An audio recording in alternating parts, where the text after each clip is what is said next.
aquí.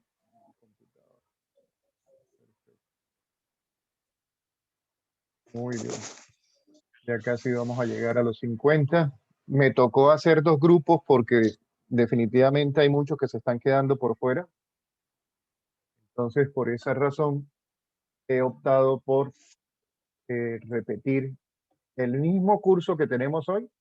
Lo voy a volver a tener el miércoles con las personas que no alcancen a entrar en la sesión de hoy.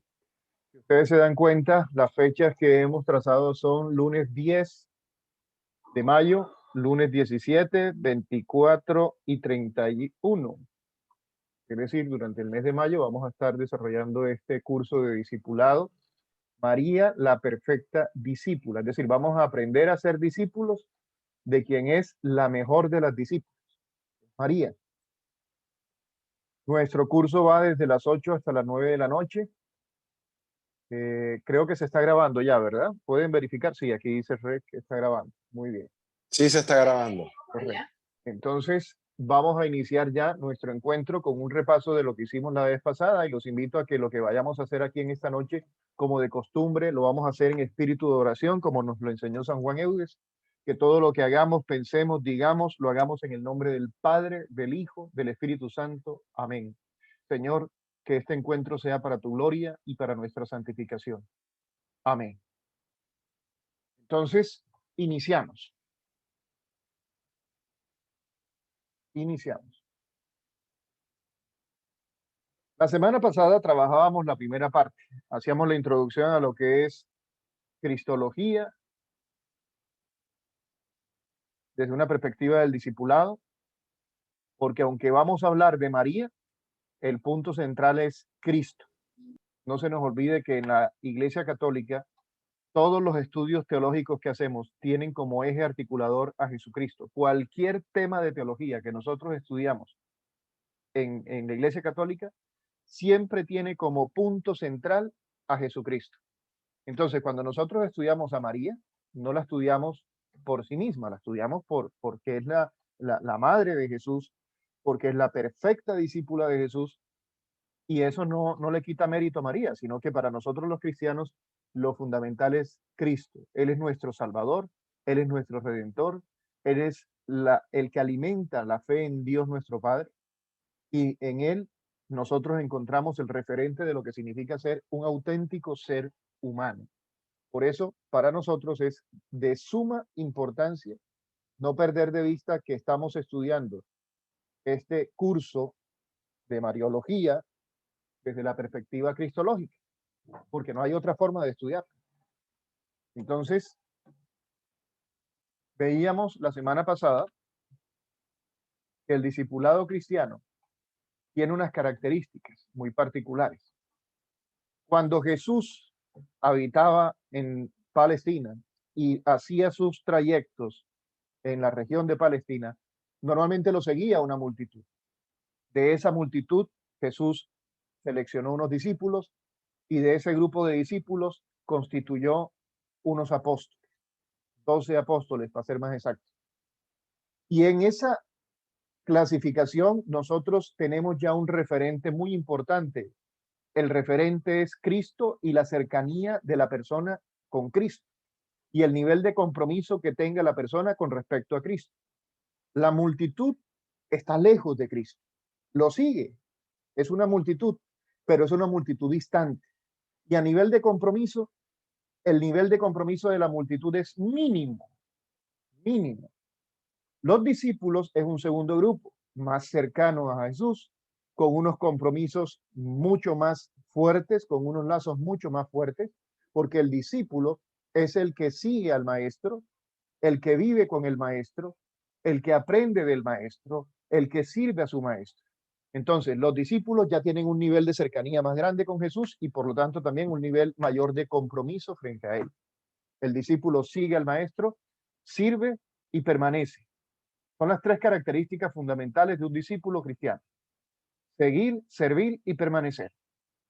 Los apóstoles, que forman parte de ese grupo de discípulos también, tienen un nivel de compromiso mucho mayor porque el nivel de cercanía y de confianza hacia Jesús es mucho mayor.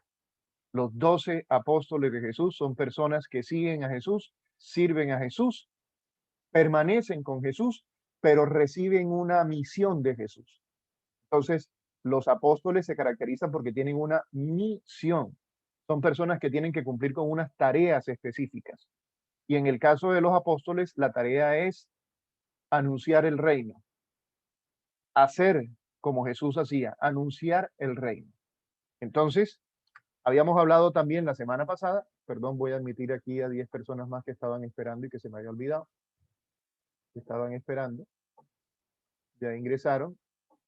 Muy bien, les doy la bienvenida a las personas que están ingresando en este momento. Les recuerdo que deben permanecer con el micrófono en silencio y les agradecería infinitamente que se reportaran en el chat del grupo, en el chat de Zoom, y nos digan su nombre y nos digan en qué parte del mundo se encuentran, en qué ciudad, en qué país se encuentran.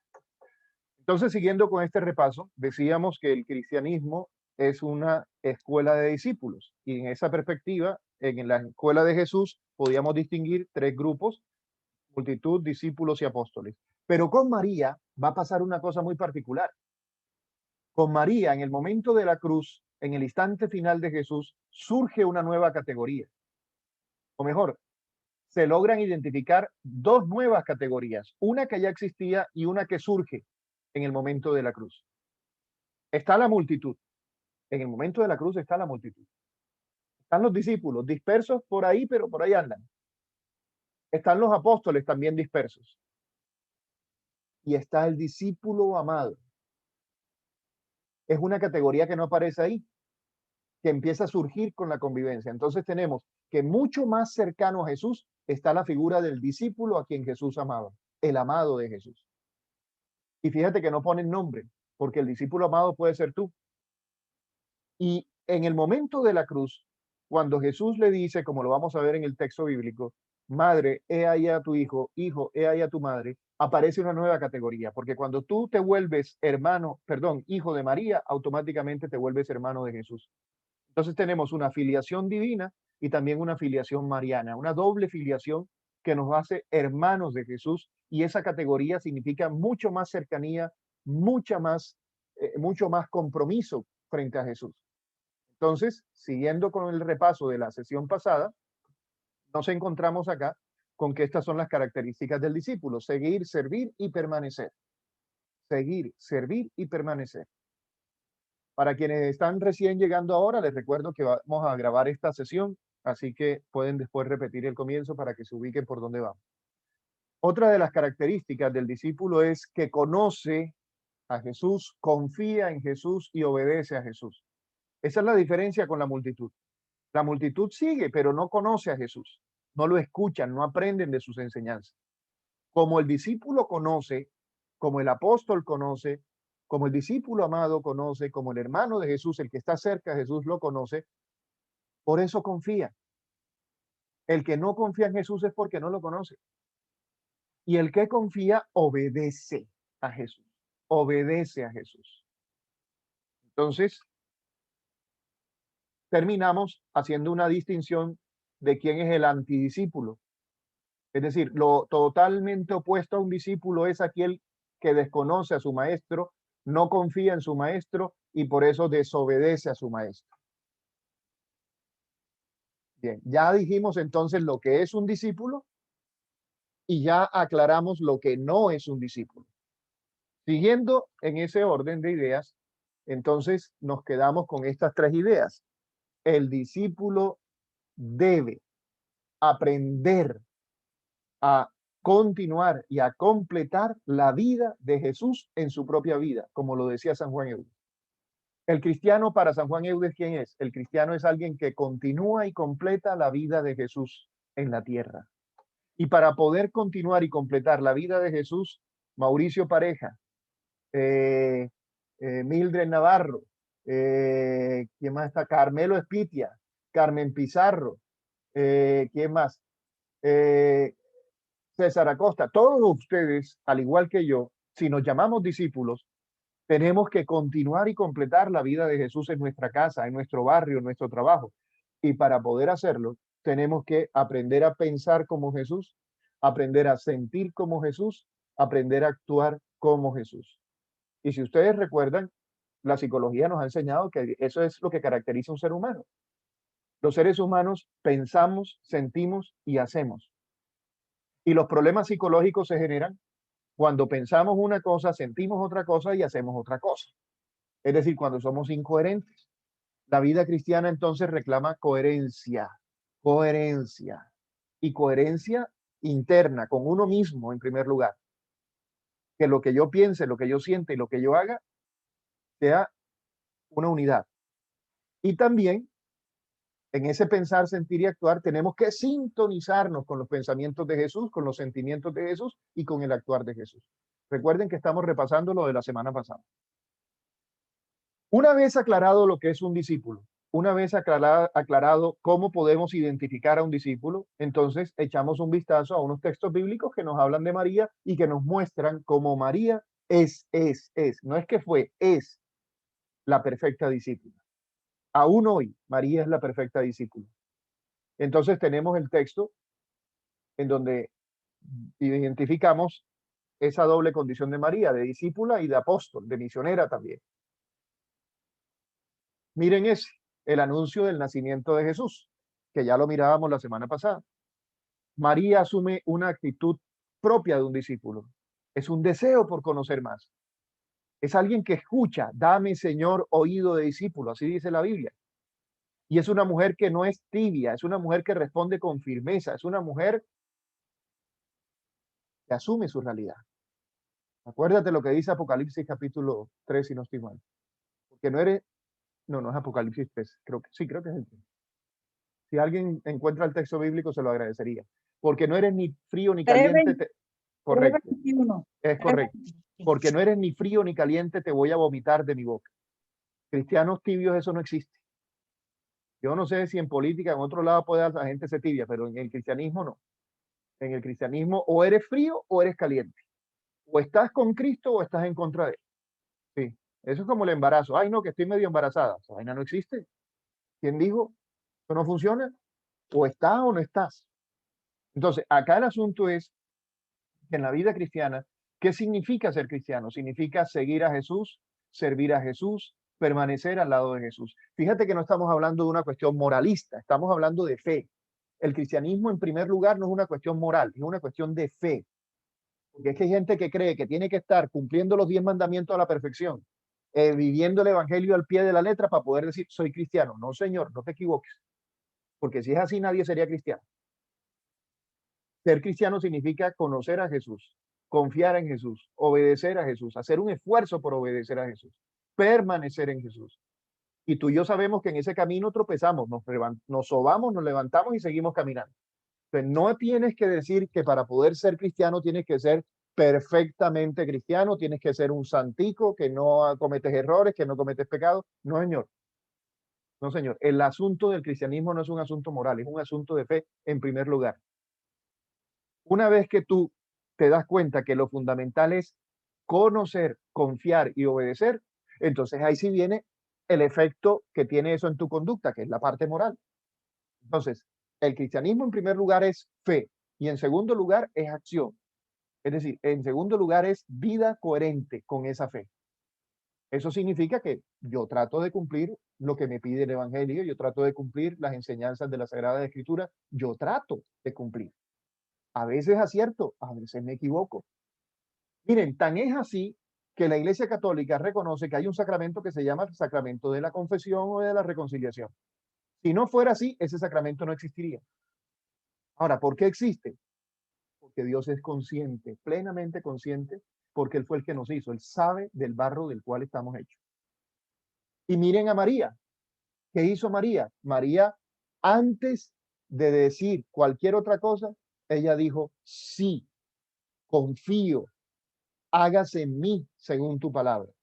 Ella no le dijo al ángel, ay, déjame revisar a ver si estoy perfecta. Ay, déjame revisar a ver si no tengo ningún pecado por ahí guardado. Ay, déjame revisar si no he dicho alguna mentirita por ahí. No, María no hace eso. María sabe que cuando Dios llama, cuando Dios elige, ya Dios nos conoce. ¿Para qué te vas a poner a posar de santo? No, da las gracias de que ya te eligió. Da las gracias. Primero es la fe y después viene la vida de fe. Y ustedes se van a dar cuenta que hay textos bíblicos donde nos dicen que María a veces no entendía lo que Jesús quería. A veces no sabía ni qué era lo que estaba haciendo Jesús. A veces, como toda mamá, se asustaba. Y hay un texto donde dice que fue a buscarlo, mi hijito, se me volvió loco el pelado. Sí, hay que hacer algo, hay que llamarlo, vamos a recogerlo porque la cosa está. Es decir, a pesar de su fe, hay momentos en los cuales María da muestras de que no logra entender del todo a Jesús. ¿Qué estoy diciendo con esto? Que cuando Dios te llama, cuando tú sientes el llamado de Dios, tú no tienes que esperar a maquillarte, a peinarte, a hacerte el blower, a ponerte la ropa dominguera para poder responderle al Señor, sí, Señor, aquí estoy. No, cuando el Señor te llama, Él sabe dónde estás y Él sabe para qué te está llamando. María lo entendió claro. María no era una mujer posuda. María no era una mujer vanidosa. Tengo que aparentar ser santa para que la gente me crea. No, la santidad no es una práctica moral. La santidad es una plena confianza en Dios, absoluta confianza en Dios. Y esa confianza solo es posible donde hay conocimiento, donde hay intimidad con Dios. Intimidad con Dios. Vi el otro día un mensaje de un amigo que publica muchas cosas interesantes en Facebook y en Instagram, donde él hablaba de lo que es la intimidad. Entonces la gente cree que cuando se habla de intimidad en la vida de pareja, creen que la intimidad es sexo. ¿Cómo está su vida íntima? ¿Cómo están de intimidad? Uy, hace rato que no tenemos sexo. O, uy, no, la vida sexual está de maravilla. Óyeme, te estoy preguntando por la intimidad. Yo no te estoy preguntando por tu vida sexual. La intimidad significa confianza. Hay intimidad en la pareja cuando tú eres capaz de expresar lo que sientes, cuando el otro, cuando tú le dices lo que tú sientes, el otro no te juzga, no te critica, no te ataca, sino que primero te ama. Cuando no hay amor, no hay intimidad, no hay confianza. La gente empieza a esconder cosas, empieza a ver guardados. Cuando yo te pregunto por tu intimidad por Dios, ¿qué es lo que estás pensando? ¿Cómo está tu vida íntima con Dios? No me digas que estás pensando en sexo. Cuando yo te digo, háblame de tu vida íntima con Dios, ¿a qué nos referimos? Estamos hablando de eso, de tu confianza en Dios. Ahora, si la cosa es así con Dios, ¿por qué si yo te pregunto cómo está tu vida íntima con tu pareja, me vas a salir con que la vida sexual está bien? Sí. No, pues qué chévere, pero es que la intimidad no es eso. Claro que implica también la vida sexual si estamos hablando de una pareja, pero no es eso. Intimidad es confianza, intimidad es transparencia, intimidad es la posibilidad de ser tú delante del otro sin tener que estar aparentando. Eso es intimidad. Entonces, cuando hablamos de la vida íntima de María con Dios, mírenlo ahí, eso es intimidad. Miren el texto bíblico, eso es intimidad. Intimidad es que Dios conoce a María y María le expresa a Dios desde lo más profundo de su corazón lo que ella está pensando y lo que está sintiendo. Intimidad es lo que Moisés le dijo a Dios cuando la zarza estaba ardiendo en el desierto. Miren que fue distinto a lo que le respondió María. Dios le dice a Moisés en la zarza, he visto la opresión de mi pueblo, he escuchado el clamor de mi pueblo, he bajado a liberarlo y te necesito a ti para hacer la tarea. ¿Y qué le dijo Moisés? Hágase en mí según tu palabra. No, Moisés no dijo eso. Moisés le dijo, hey, cálmate, ventarrón. Aquí hay cosas que yo no entiendo. Necesito que me expliques. En primer lugar, ¿quién eres tú? Yo no voy a salir como un loco a decirle a la gente, Dios me mandó a que lo... No, no, dime quién eres tú. Fíjate que el diálogo con Moisés es distinto. ¿Significa que no hay intimidad? Claro que hay intimidad. Eso es intimidad. Moisés tiene intimidad con Dios. Moisés no está intimidado por Dios. Fíjate que intimidad es distinto a temor. Hay gente que no tiene intimidad. Hay gente que está es temeroso, miedoso. Moisés tiene vida íntima con Dios y desde su intimidad le dice, qué pena, yo a ti no te conozco, para poder obedecerte primero tengo que confiar. Y para poder confiar necesito saber quién es el que me está hablando, saber quién eres tú. María tiene una vida íntima con Dios. María sabe quién es el que le está hablando. En el diálogo, María no le pregunta quién eres tú. Ajá, ¿y cómo así que voy a quedar preñada? Explícame que yo no estoy embarazada. Eso es intimidad. María es una persona que tiene intimidad con Dios Y desde ese contexto de intimidad le quedó fácil decir, digo fácil, pero fácil significa haber construido primero una fe sólida. Por eso, porque tenía una fe sólida, le dijo, hágase en mí según tu palabra. Yo soy la servidora del Señor. Te pregunto, ¿cómo está tu vida íntima con Dios? ¿Hablas con Dios? ¿Te comunicas con Dios? ¿Conoces a Dios?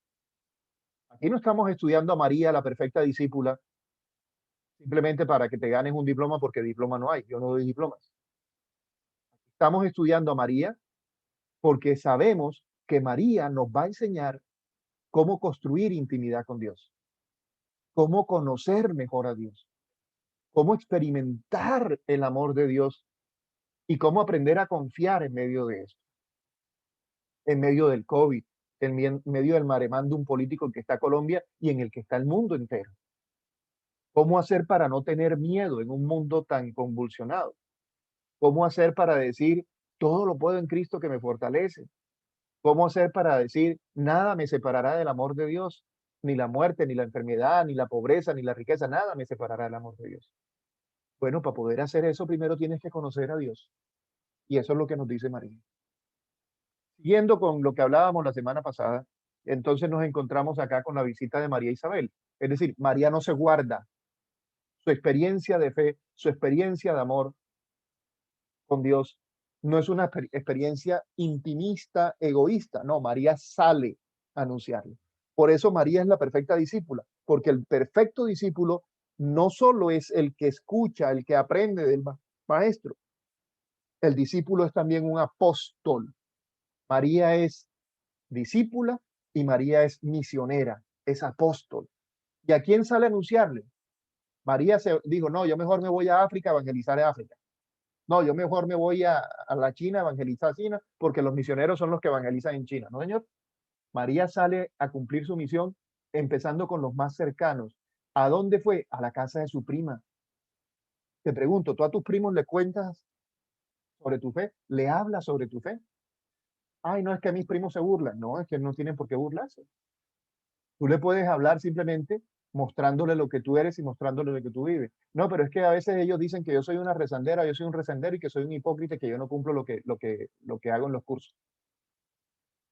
Recuerda, aquí no se trata de un concurso de popularidad, se trata de mostrar con los hechos que de verdad conocemos a Dios. Y a veces eso implica aguantar insultos, aguantar incomprensiones. Eso es el amor, eso es el amor. Tú sales como María a anunciar. Si la prima Isabel la hubiera insultado y le hubiera echado, igual María cumplió su tarea. Ella fue contenta a contarle lo que estaba pasando, a contarle cómo Dios estaba actuando en su vida. Afortunadamente su prima era una mujer también espiritual y supo reconocer y supo acoger el mensaje. Pero igual, si no lo hubiera acogido, María dice, ya yo cumplí mi tarea, ya yo fui, yo le dije, ya yo fui, yo le dije. Entonces, acá el asunto es, tú compartes tu fe con los demás, compartes tu alegría, compartes el gozo de saber que Dios existe, de saber que Dios es real, de saber que Dios te ama y de saber que la vida es un viaje, una aventura con Dios. Seguimos entonces. María no solo le dice sí al ángel, no solo le dice un sí contundente a Dios. María no solo sale a compartir su fe como discípula, sino que María también sabe cantar. Sí, María sabía cantar y cantó. María estaba feliz y cantaba. Hay un grupo musical barranquillero que se llama Motivos. Él tiene una canción, voy a ver si la busco ahorita, que dice, si tú dices, si tú amas, que tú amas al Señor, que se te note. Por favor, estamos en un momento de miedo, el cristiano tiene que ser luz. Estamos en un momento de odio, el cristiano tiene que ser luz. Estamos en un momento de mucha desesperanza, el cristiano tiene que ser luz. Ponte a cantar, canta alabanzas, busca música en YouTube, es fácil, busca alabanzas cristianas, alabanzas católicas, alabanzas para Dios. Busca en YouTube y encuentras alabanzas. Ah, yo no sé cantar. Bueno, pues que cante el cantante y tú le sigues. Pero en tu casa se tiene que notar que tú eres una persona feliz porque tu vida está puesta en las manos de Dios. Eso es importante que también lo tengamos claro. Yo les mandé por WhatsApp el último artículo que escribí en el periódico y en ese artículo yo aclaro lo que es la alegría y lo que es la felicidad. Léanse el artículo, no lo voy a explicar. Para eso está el artículo. No confundan alegría con felicidad.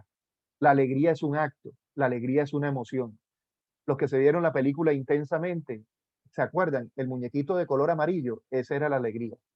La alegría es una emoción. Las emociones son intensas, es decir, con mucha intensidad, pero de corta duración. La felicidad es un sentimiento. La felicidad no es una emoción, la felicidad es un sentimiento. Los sentimientos son de menor intensidad, pero de mayor duración. ¿Por qué? Porque la felicidad no es un acto, es una actitud, es una manera de vivir la vida, es una manera de ver la vida. María está en un pueblo que se llama Nazaret. María está en un territorio que está dominado por los romanos.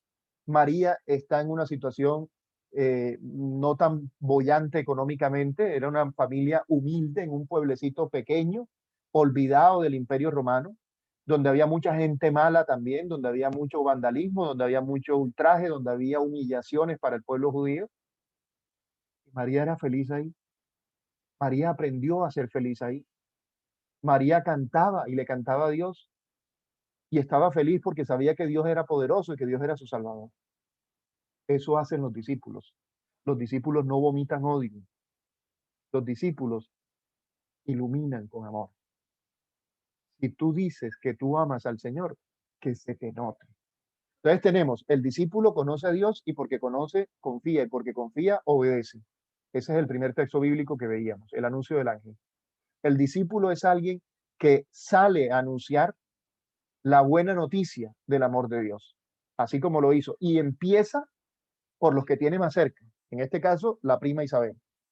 María es la perfecta discípula porque sabe cantar en medio del dolor, porque sabe encontrarle sentido a la vida en medio del dolor y es fuente de alegría para los que están a su lado. Dice, porque miró la bondad de la pequeñez de su servidora. En adelante todas las generaciones me llamarán feliz, porque el Todopoderoso ha hecho mí grandes cosas, su nombre es santo.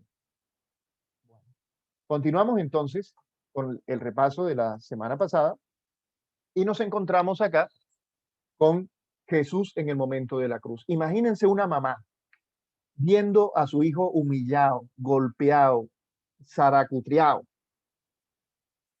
Piensen en el momento en que se lo llevaron y la gente no sabía para dónde se lo habían llevado, lo habían desaparecido, lo metieron en un calabozo por allá en el fondo del calabozo. Y María, como perfecta discípula, como conoce a Dios, como confía en Dios, como obedece a Dios, permanece al lado de su maestro. Mira que en el momento de la cruz muchos de sus discípulos no permanecieron. Acuérdate, seguir, servir y permanecer. Muchos discípulos que se llamaban discípulos y que eran discípulos en el momento de la cruz pelaron el cobre, mostraron el cobre. Creíamos que eran de oro y resulta que se les cayó el bañito de oro y mostraron el cobre que tenían por dentro. No siguieron al maestro, no sirvieron al maestro y no permanecieron al lado del maestro. ¿Quién estaba ahí? María, la perfecta discípula. Y estaba con el discípulo a quien amaba. Con el discípulo a quien amaba. Mira que no ponen el nombre. Teológicamente tiene su razón de ser. Hay gente que dice que era Juan. No nos consta que era Juan. Ahí lo que nos dice es el discípulo a quien amaba. ¿Y qué le dijo Jesús a su madre? Ahí tienes a tu hijo. ¿Y qué le dijo al discípulo a quien amaba? Ahí tienes a tu madre. Es decir, él es mi hermano. Te pregunto, ¿tú eres el discípulo amado? ¿Tú eres el que permanece en la cruz? ¿Tú eres el que lo sirves en el momento de la cruz? ¿Tú eres el que lo sigues hasta la cruz? Porque si eres así, eres el amado. Solo el discípulo amado es aquel que permanece en la cruz, hasta la cruz. El que no permanece hasta la cruz, ese no es el discípulo amado. Si quieres ser discípulo amado, prepárate para seguir, para servir y para permanecer aún en la cruz. Hay un texto bellísimo del libro del Eclesiástico que dice, si quieres servir al Señor, prepárate para la prueba. ¿Estás preparado para la prueba? Si alguien se acuerda del texto bíblico, por favor, tráiganos la cita de Eclesiástico. Creo que es Eclesiástico 6, si no estoy mal, pero no lo recuerdo en este. No, Eclesiástico 6 creo que es de sobre los amigos. Creo que es el 3 también. Si quieres servir al Señor, prepárate para la prueba. María se preparó para la prueba y por eso permaneció al pie de la cruz. Ahora, el discípulo amado se vuelve hermano de Jesús solo, como dice el texto bíblico, cuando es capaz de acoger a María en su casa. El discípulo amado se vuelve hermano de Jesús, verdadero hermano de Jesús, cuando lleva a María a su casa. Estoy leyendo el texto bíblico. Jesús, viendo a su madre y junto a ella al discípulo a quien amaba, le dice, madre, perdón, le dice mujer, no le dice madre, le dice mujer, ahí tienes a tu hijo. Luego le dice al discípulo, ahí tienes a tu madre. Y desde aquella hora el discípulo la acogió en su casa. ¿Ya acogiste a María en tu casa? Bueno. Y entonces llegamos al tema que nos reúne en la sesión de hoy. El tema que nos reúne en la sesión de hoy es un repaso de lo que es la Mariología. No es un curso de Mariología propiamente dicho, es un repaso. Es más, les voy a decir para que no se enreden la vida. Esto que voy a presentarles lo saqué de Wikipedia. Por supuesto, antes de ponerlo lo revisé, porque ustedes saben que Wikipedia es una enciclopedia libre. Todo el que quiere escribir, escribe. A veces se cuelan algunas mentiritas por ahí. Entonces, yo he sacado lo que considero representativo para este momento del curso, en donde estamos hablando de María como la perfecta discípula. ¿Qué tenemos ahí? ¿Con qué nos encontramos ahí? Permítanme que estoy admitiendo aquí algunas personas que no están admitidas y no entiendo por qué. ¿Qué sucedió? Con muchas personas, no entiendo por qué sucedería. Bueno, ya les di a admitir a todos.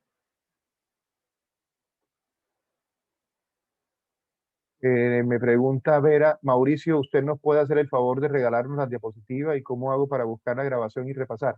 Vera, la diapositiva yo no la regalo. Yo regalo el video. Tú después le tomas pantallazo si quieres a la diapositiva en el video, pero las diapositivas no, porque realmente las diapositivas están en el video. Sí. Bueno, también dice Maribel que nos está viendo desde Sucre, Maribel, Sucre, Bolivia. Verónica Salas también saluda. Elkin también. Corozal Sucre. Nayib Serpa, bienvenido Nayib. Patricia Villadiego desde Cartagena. Patricia, bienvenida. Saray Castilla desde Barranquilla. Sandra Vanegas desde Villavicencio. Lina Torres desde Arjona Bolívar. Carmen Esther Tejada que está en Turbaco. Pastora desde Barranquilla. Pastora Chávez.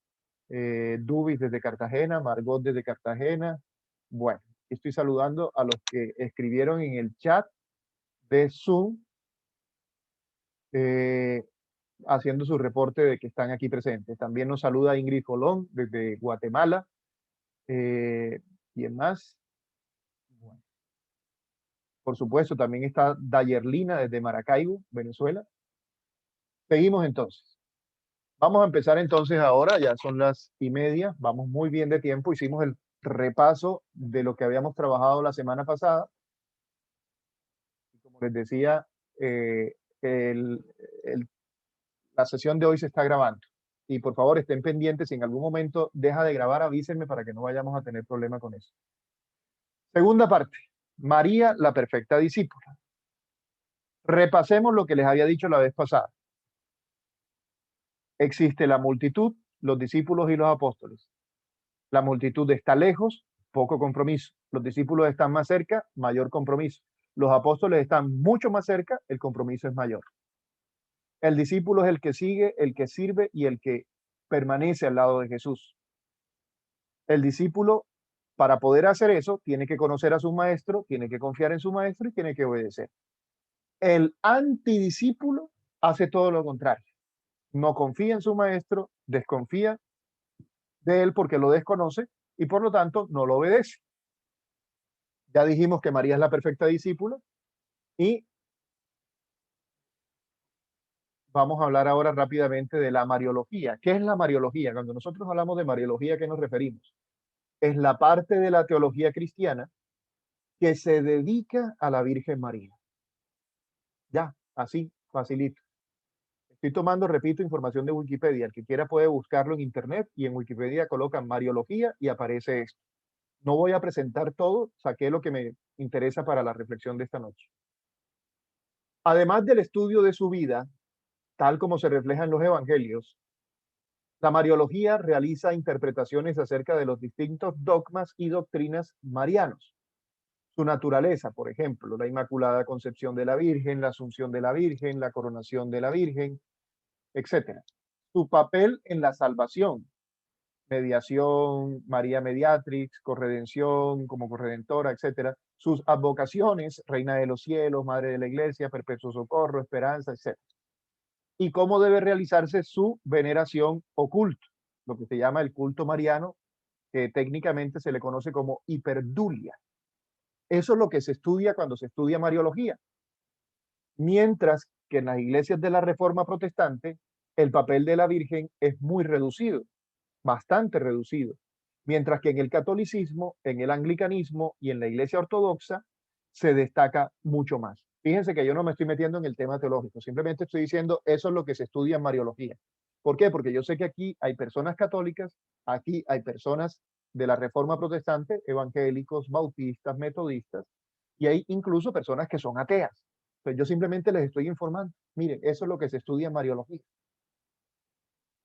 Seguimos.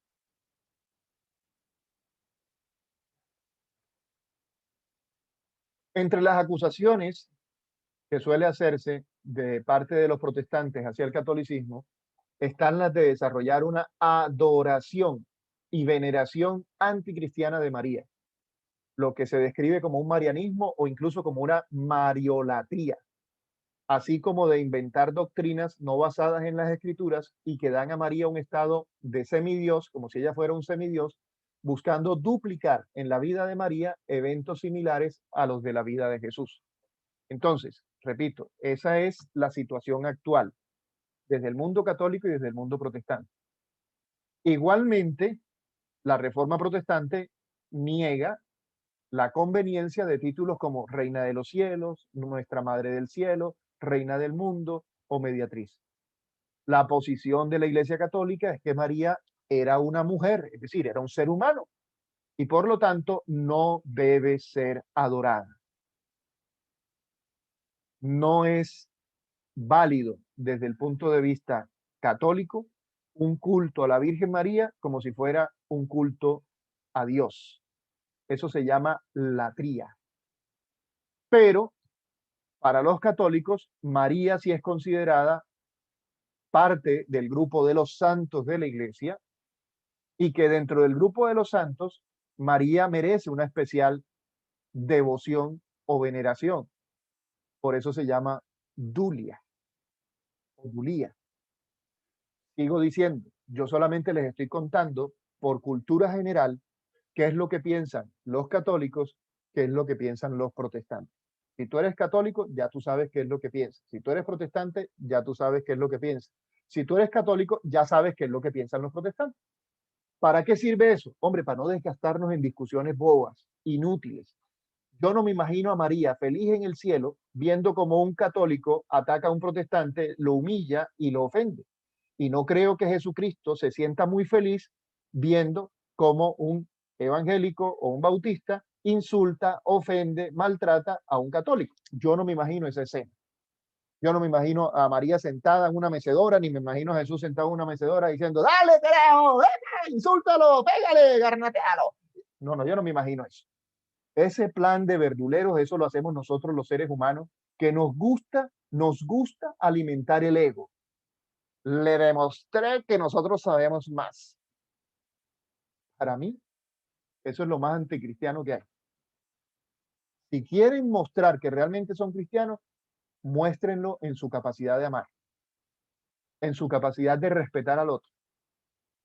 Ay, pero es que tenemos la obligación de anunciar porque si no se van a condenar. Y eso te da derecho a insultar, me imagino. ¿Sí? Es que si los protestantes creen eso, se van a condenar. Es que si los católicos creen eso, se van a condenar. Si tú estás convencido que tienes la verdad no se impone a la fuerza, la verdad se impone con amor, como lo hizo Jesús. Acuérdate cuando Pedro cogió la espada y le cortó la oreja al que lo iba a llevar preso. ¿Qué le dijo Jesús? Hey, ya ves, eso no se hace. ¿Y qué más hizo? Cogió la oreja y se la pegó. Deja ese sapo que si yo quiero hacerle un daño a ese tipo, yo puedo hacérselo más que tú. Cojo un rayo y lo parto en dos. Así que deja ese sapo. Todo lo estás haciendo para quedar bien conmigo.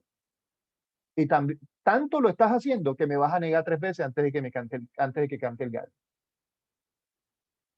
Es más, yo estoy seguro que los que se ponen así más envalentonados defendiendo su religión son como Pedro, son los más cobardes. A la hora de la verdad, en el fondo lo que están reflejando es su falta de fe, de confianza.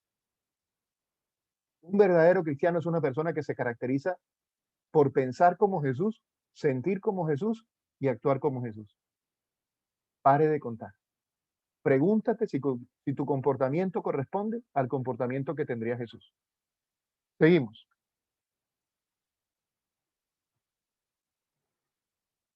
Entonces, me voy a quedar de todos los puntos que presenta la Mariología, yo me voy a quedar con uno en esta noche, el tema de la virginidad de María. La virginidad de María ha tenido una discusión en dos líneas, una discusión de tipo biológica y una discusión de tipo teológica. Yo voy a contarles la discusión de tipo teológica, la virginidad en clave de discipulado. Sin embargo, voy a ir haciendo mención a la virginidad biológica sin ser ese la prioridad. Empiezo aclarando, cuando hablamos de virginidad de María en clave de discipulado, tenemos que entender que en la Biblia a la palabra virginidad se le opone la palabra prostitución. La prostituta y la virgen están en confrontación teológica. La prostitución es sinónimo de idolatría. El prostituido es el que se va detrás de los dioses falsos, mientras que el que asume una postura virginal en la Biblia es aquel que no ha sufrido la contaminación de la idolatría. Entonces, desde el punto de vista teológico, María es virgen. ¿Por qué? Porque no estuvo contaminada de idolatría. Ella no adoró dioses falsos, no se puso a servir dioses falsos. Contrario a Eva, que cayó en la trampa de la serpiente y asumió una actitud más cercana a la prostitución que a la virginidad. Eva prostituyó su experiencia de fe. Eva prostituyó su confianza en Dios. En ese sentido perdió la virginidad, teológicamente hablando. El nacimiento virginal de Jesús es un dogma de la iglesia que lo compartimos la mayor parte de los que nos llamamos cristianos.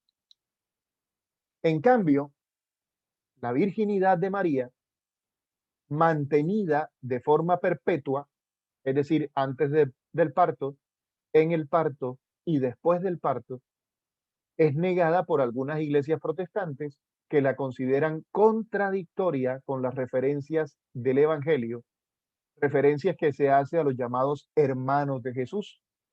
Por ejemplo, se habla de Santiago el Justo y se supone que también habría tenido incluso hermanas. La Iglesia Católica Romana y la Iglesia Católica Ortodoxa e incluso los musulmanes, el Islam, insisten en que María fue virgen antes del parto, en el parto y después del parto. Los protestantes, algunos dicen que sí, otros dicen que no. Para el mundo católico y el Islam, ellos consideran que tales hermanos que menciona la Biblia serían simplemente parientes de Jesús y no hijos de María. En el idioma arameo, el hablado por Jesús y por los apóstoles, la misma palabra que designa a los hermanos y a otros parientes, o mejor, la misma palabra se utiliza para hablar de hermanos y para hablar de parientes, primos, tíos, etcétera. Aunque el término usado en los evangelios sea el griego adelphos. Adelphos en griego es eso, hermano. Entonces, la Iglesia Católica y Ortodoxa dicen, no, ahí se está hablando de hermanos en sentido general. Bueno, sigamos desarrollando este tema, pero quiero que quede claro que acá lo primero que tenemos que decir es que desde el punto de vista teológico, María fue virgen, es decir, fiel a Dios antes del parto, en el parto, durante y después del parto. Es decir, ella no abandonó su confianza en Dios, ella se mantuvo fiel a Dios, por eso es la perfecta discípula. ¿Por qué? Porque no prostituyó su fe, no vendió su fe, no traicionó su fe. Para nosotros los cristianos, católicos, evangélicos, esa es la principal manera de entender a María como perfecta discípula. Ahí todos estamos de acuerdo y nadie tiene problema. Y es ahí donde tenemos que enfocarnos. En el segundo punto, en el aspecto biológico, es donde hay confrontación, es donde hay discusión. Y yo les voy a ser sincero, esta postura que yo les voy a decir es la mía, Mauricio Pareja. Les soy sincero, para mí eso no tiene nada que ver con la salvación. Si María tuvo o no tuvo más hijos, eso no tiene nada que ver con la salvación. Nada. Cuando digo nada es nada. Ni le quita ni le pone. Supongamos que tuvo hermanos y supongamos que no tuvo más hermanos. ¿Y en qué cambia el asunto? Aparte de una discusión de egos. ¿Por qué se discutió durante muchos años la virginidad biológica? ¿Alguien va a preguntar que se le abrió el micrófono? ¿Por qué se discutió durante muchos años la virginidad biológica de María? Porque da la casualidad que después que se vive la experiencia cristiana y que se empieza a evangelizar en el mundo romano, se empiezan a filtrar posturas filosóficas como el maniqueísmo, que consideraba la vida sexual como un acto de impureza. Entonces, decir que María había tenido sexo era considerarla impura. Entonces, no. Es más, ¿por qué creen que hoy en día todavía existe el celibato sacerdotal? ¿De dónde creen ustedes que salió ese cuento de que para poder ser sacerdote había que ser célibe? Así, ojo, esto está quedando grabado. Digo ese cuento porque es un cuento. Es un cuento. Para ser sacerdote no se necesita ser célibe. Pero la iglesia, hoy en día, en el siglo XXI, ya no lo entiende como un cuento, lo entiende como lo que debe ser, como un acto de disciplina. Es una disciplina eclesiástica. La iglesia se puso de acuerdo y dijo, no, hay que promover el celibato por disciplina eclesiástica. No es un dogma de fe. Es decir, el día de mañana los curas se van a poder casar y no pasa nada, no se pierde la fe, ni es un atentado contra la figura del sacerdote. Es más una cuestión de disciplina eclesiástica.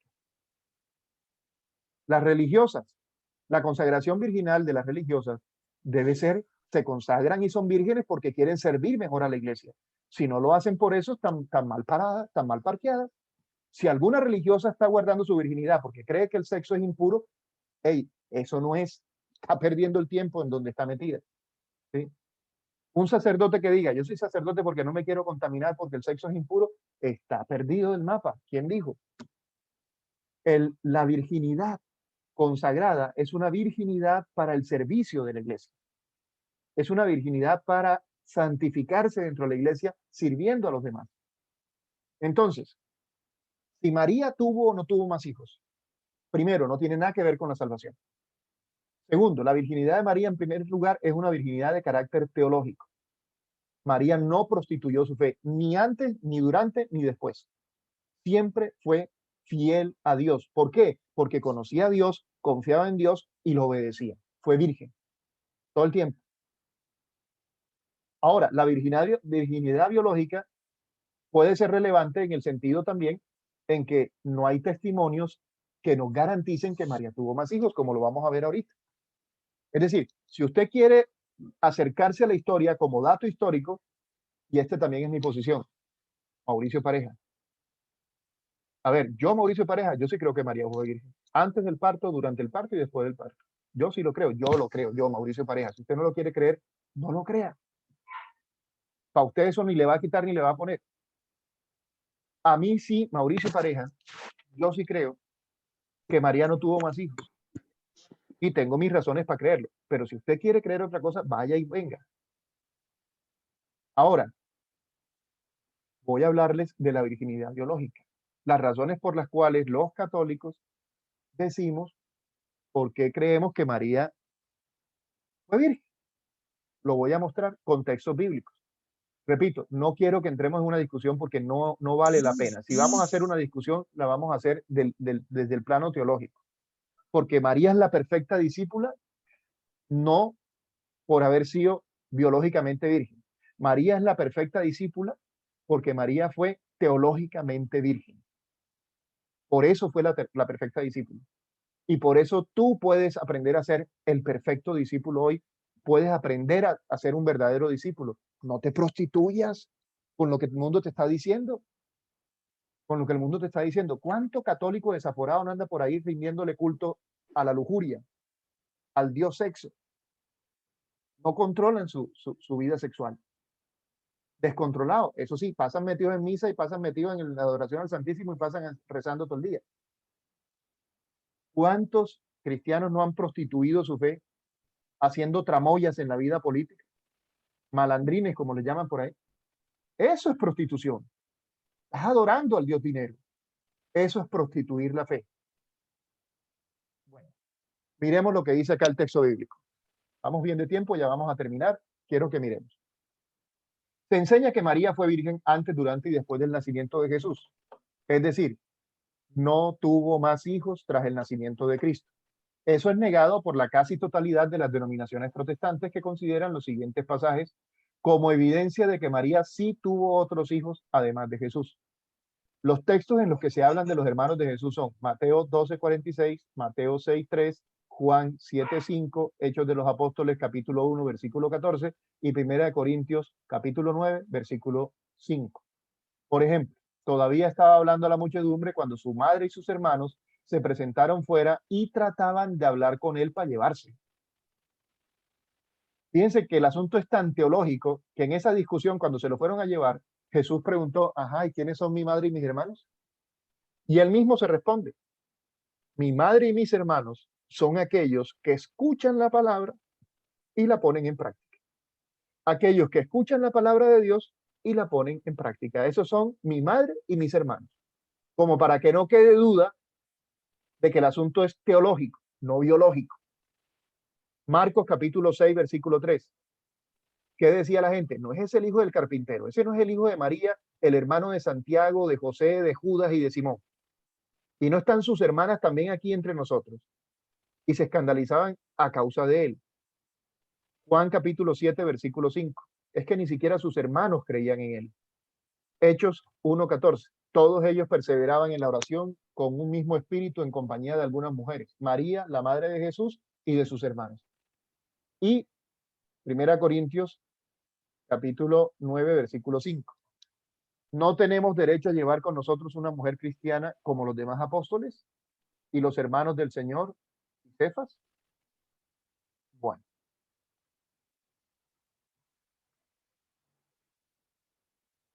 sigo con la reflexión.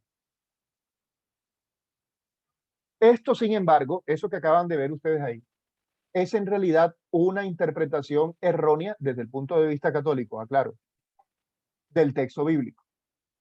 ¿Por qué dicen los católicos que es una interpretación errónea? Porque no toma en cuenta lo siguiente. Primero, todos esos pasajes mencionan a los hermanos de Jesús.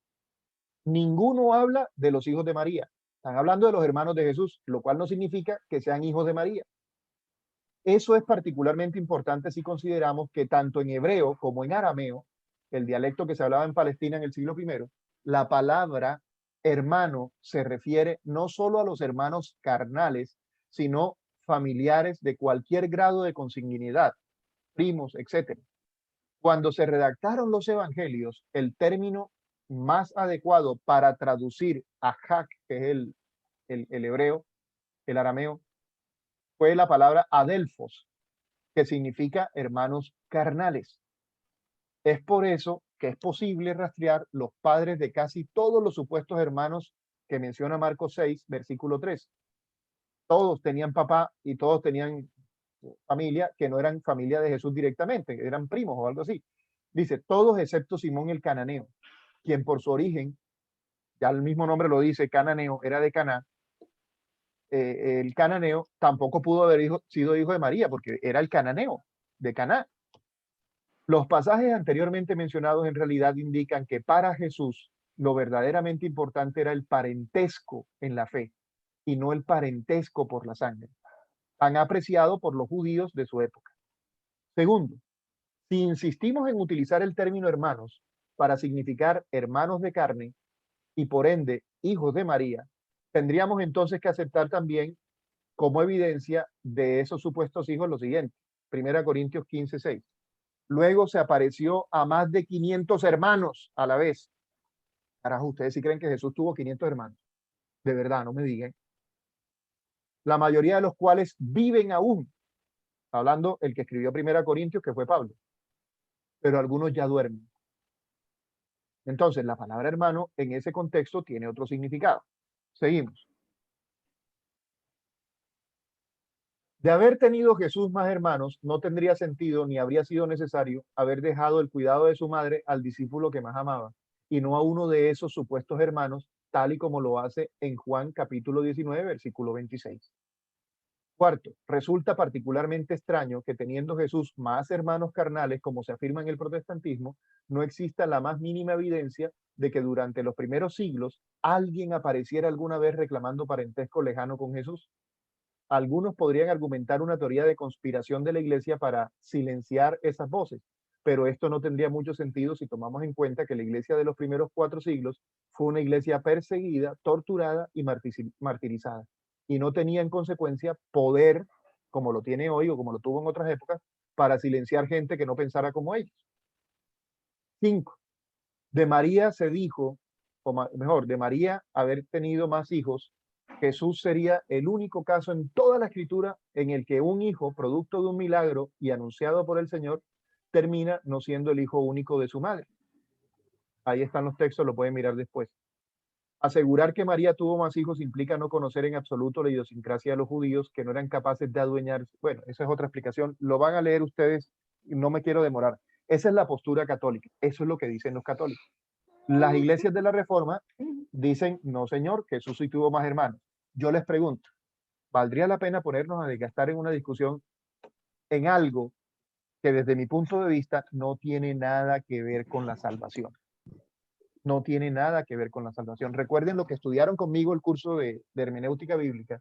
¿Se acuerdan que cuando veíamos el Concilio Vaticano II, la constitución dogmática Dei Verbum, cuando nos habla de la revelación en el capítulo 2, ¿sí? Cuando nos habla de la revelación en el capítulo 2, la constitución dogmática Dei Verbum es clara en recordarnos que lo que el cristiano busca en la Biblia es una verdad de salvación. Eso es lo que tenemos que buscar en la escritura. Y lo que sí tiene que ver con nuestra salvación es el carácter teológico de la virginidad de María. María es la perfecta discípula porque permaneció fiel, fiel, virgen. Su fe fue una fe virginal, no contaminada, no prostituida. Eso es lo que tenemos que aprender de María. Eso es lo que tenemos que pedirle a María, que nos enseñe a confiar en Dios como ella pudo confiar en Él. Seguimos. La próxima semana, porque ya son las 9 de la noche y ustedes saben que yo soy extremadamente puntual. La próxima semana vamos a hablar del corazón de María y vamos a empezar a hablar del rosario. Y recuerden que todo lo estamos haciendo bíblicamente. Todo lo estamos haciendo bíblicamente. Quisiera decir que Biblia en mano, pero es que ya a estas alturas de la vida la Biblia está en el computador. pero chévere si pueden tener también la Biblia en mano y van verificando todo lo que les voy diciendo y no se ponen a tragar entero todo lo que yo digo, sino que hagan el ejercicio de revisar. Entonces, la próxima semana hablaremos del corazón de María. Yo les voy a mandar por WhatsApp, en este mismo momento lo voy a hacer. Voy a salir aquí del celular y voy a mandarles al WhatsApp, salir de la reunión, a todos los grupos, les voy a mandar el resumen de lo que vamos a hablar la próxima semana. ¿Por qué les voy a mandar esta imagen? Porque la próxima semana quiero que lean todos ese texto bíblico. No quiero que lleguen aquí si no leyeron esos textos. ¿Correcto? Ya estoy seleccionando y ya les voy a mandar. Ya se los voy a mandar. Estoy buscando aquí los grupos. Se me perdieron los grupos. ¿Dónde está? ¿Qué pasó? Discúlpenme. No aparece. Vamos a buscar discipulado. Discipulado. Voy a dejar de compartir pantalla. Quiero verle las caras a todos.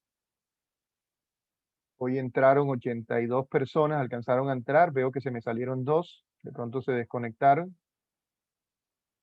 1, 2, 3, 4, 5. Bueno, ya les mandé la imagen que vamos a utilizar la próxima semana. Y vamos a concluir, como de costumbre, con la oración final, recordando que todo lo que hemos hecho en esta noche lo hemos hecho en espíritu de oración. Entonces voy a mandarle al último grupo acá. Hagamos teología. La imagen, ya se las mandé. Esa es la imagen que vamos a utilizar para nuestra próxima clase. Ya la tienen en su teléfono celular. Bueno. Terminamos con la oración y me quedo con los que tengan preguntas. Si hay preguntas sobre el tema que trabajamos hoy, me gustaría escucharlo. Si hay gente que está en desacuerdo con algo, también me gustaría que lo compartiera. Los que ya se tienen que ir, pues al terminar la oración se pueden ir en paz, que disfruten su descanso y se quedan conmigo los que van a seguir dialogando. Entonces vamos a concluir con 2 oraciones que tienen su raíz bíblica. Vamos a darle gracias a nuestro Padre Dios, que nos ha permitido reunirnos en esta noche, que nos ha dado vida y salud para estar aquí. Y pidámosle por aquellas personas que están en las camas de los hospitales, debatiéndose entre la vida y la muerte, que ellos puedan, en ese lecho de enfermos, puedan fortalecer su fe, su conocimiento de Dios, su confianza en Dios y que sean obedientes a Dios en esas circunstancias. Si se restauran, que salgan fortalecidos en su fe y si son llamados a la presencia de Dios, que la familia con alegría den gracias a Dios por esa vida compartida con ellos y que con alegría también entiendan que ese es el camino en el que estamos todos. Vamos a orar por los enfermos y vamos a orar por Colombia, que en este momento está en una situación bastante crítica a nivel político. Padre nuestro que estás en el cielo, santificado sea tu nombre. Venga a nosotros tu reino. Hágase tu voluntad, en la tierra como en el cielo. Danos hoy nuestro pan de cada día. Perdona nuestras ofensas, como también nosotros perdonamos a los que nos ofenden. No nos dejes caer en la tentación y líbranos del mal. Amén. Alégrate, María, llena eres de gracia. El Señor es contigo. Bendita tú eres entre todas las mujeres, y bendito es el fruto de tu vientre, Jesús. Santa María, Madre de Dios, ruega por nosotros los pecadores, ahora y en la hora de nuestra muerte. Amén. Y que la gloria sea para el Padre, al Hijo y al Espíritu Santo, como era en un principio, ahora y siempre, por los siglos de los siglos. Amén. Queremos, Señor Jesús, que vivas y reines entre nosotros. Amén. El Señor nos bendiga, nos guarde de todo mal y nos lleve a la vida eterna. Amén. Muchas gracias por su presencia, por su compañía y me quedo respondiendo preguntas o escuchando aclaraciones u observaciones. Pueden abrir los micrófonos los que quieran preguntar. Muchas gracias, Mauricio. A ti por haber estado acá. Me alegra mucho que hayan estado. Por esa enseñanza, maravillosa enseñanza que me alcanzo a darle gracias a Dios por haberte puesto en nuestro camino. Gracias, Ana. Me alegra que te identifiques con lo que estamos trabajando acá. Así es. Bueno, Edwin Anzuategui nos acompañó desde Bogotá. Saludos, Edwin. ¿Quién más? Rosa Elena también está, pero no nos dijo dónde estaba. Viviana Vargas, Norma Costanza, Sandra María, Fanny Plata, Luna Valentina, Roxana. Bueno, ¿hay preguntas o no hay preguntas? Nos vamos a descansar todos ya.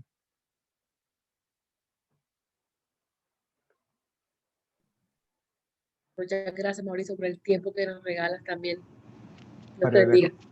Amén, con el mayor gusto. Bueno, me alegra que hayan estado por acá. Gracias. Bueno.